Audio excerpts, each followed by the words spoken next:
So, Babak, we're seeing a lot more of genre film, horror film that has influence from Iran, from the Persian area, really up and coming. Certainly, a very big film in recent years has been A Girl Walks Home Alone at Night, which you've probably heard a lot with your film, although they're quite different. What do you think? Why do you think it's now that people are examining filmmakers from this area of the world are making horror films, or there's more attention to these types of films, focusing on that part of the world? That's a very interesting question.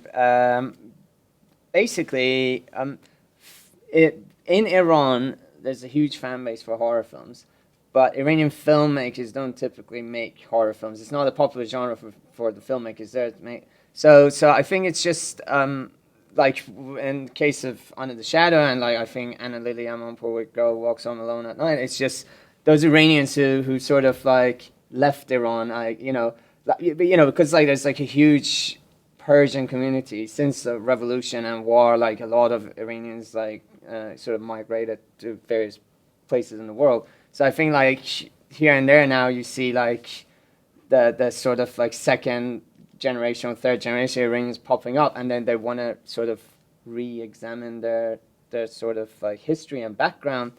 And I can't speak for Anna Lily, but for me, obviously I was born in Iran and right in the middle of the Iran-Iraq war. And I think horror classically, a lot of time is about repression. And, use that metaphors to sort of like address repression. And just thought like, that's a great setting for a horror film because 80s Iran was such a dark and intense time. And it's all about repression. So certainly, it's a very feminist, women-centered film. Is there something, do you think, particular about, obviously, very difficult experience for women post-revolution? What interested me is just the struggles of a woman living in a man's world, because this kind of goes against what I think Iranian women are, because they're usually very, very sort of, they want to take control of their fates. It's not like, they're born to be oppressed. So I think that's why,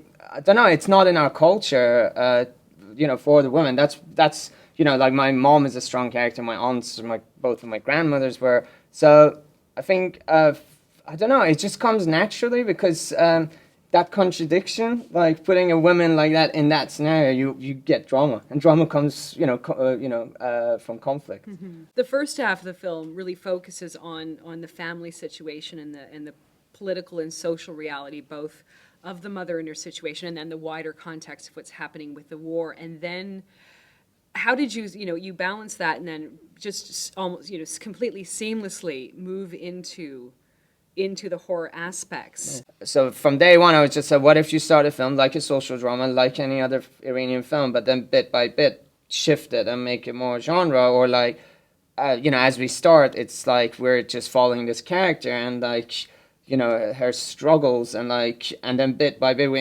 enter her mind, and as we enter her mind, things begins to shift. The key thing was to keep it seamless. I guess like it was like revision after revision, and like making sure that like it doesn't come as a smack in the face, and it just like sort of flows well.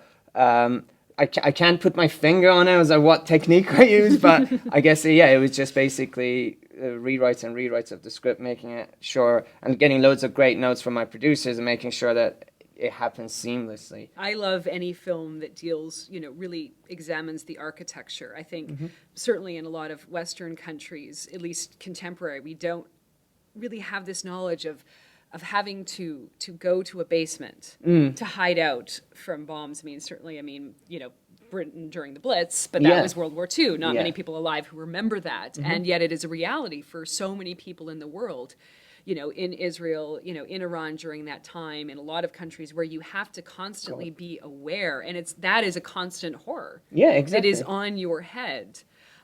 So your mother would tell you stories about that time. And I remember, because I was more or less the same age as Dorsa, the little girl, when the war ended. So I clearly remember the sirens going off, and then running down to the basement, and it was really interesting because it was kind of living in Iran and growing up. It was kind of like an invisible war living in Tehran, it was kind of like an invisible war for us because it wasn't the front line. So it was always like either like the raids or the missile attacks. So you never knew, like as a child especially, you never knew what's really happening. It's just like you knew that when the siren comes, you run downstairs. Every now and then you hear blasts in the distance, and you come upstairs calling relatives. Are you okay? Are you okay? Are you okay?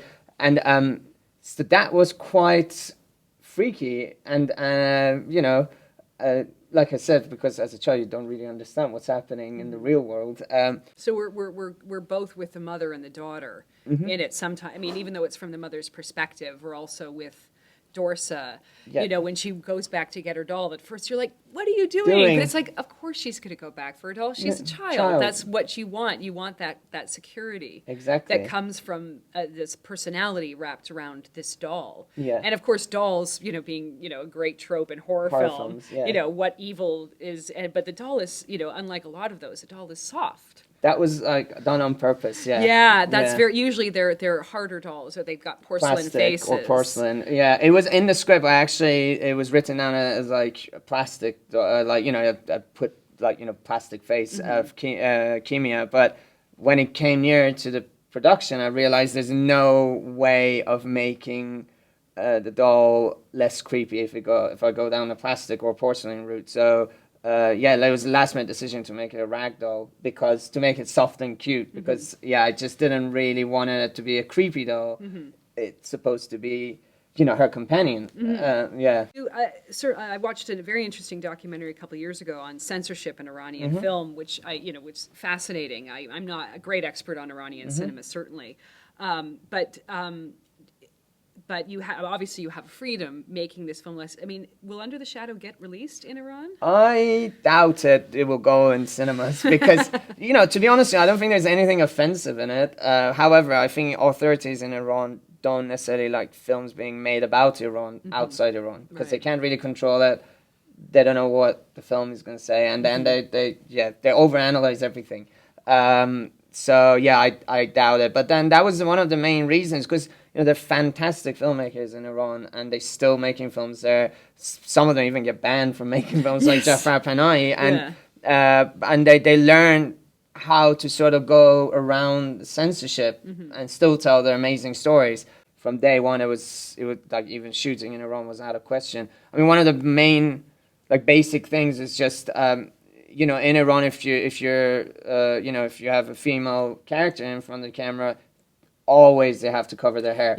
And my film, 90% of it is in the woman's private space. She's in bed. I just thought even the most religious woman wouldn't wear a headscarf to go to bed. So even like tiny little things, I thought it would be so unbelievable. Shooting in Iran was out of question. So that's why we chose Jordan. Yeah, I think we're looking now to much more, Iran, the Middle East, Africa, sort of these new frontiers for genre cinema, because these new stories to tell and hopefully new monsters, new types of monsters, new types of psychology that we don't understand. Yeah. And I really feel like, films like Under the Shadow are really at the forefront of that. Oh, so congratulations. Thank you very much. Yeah.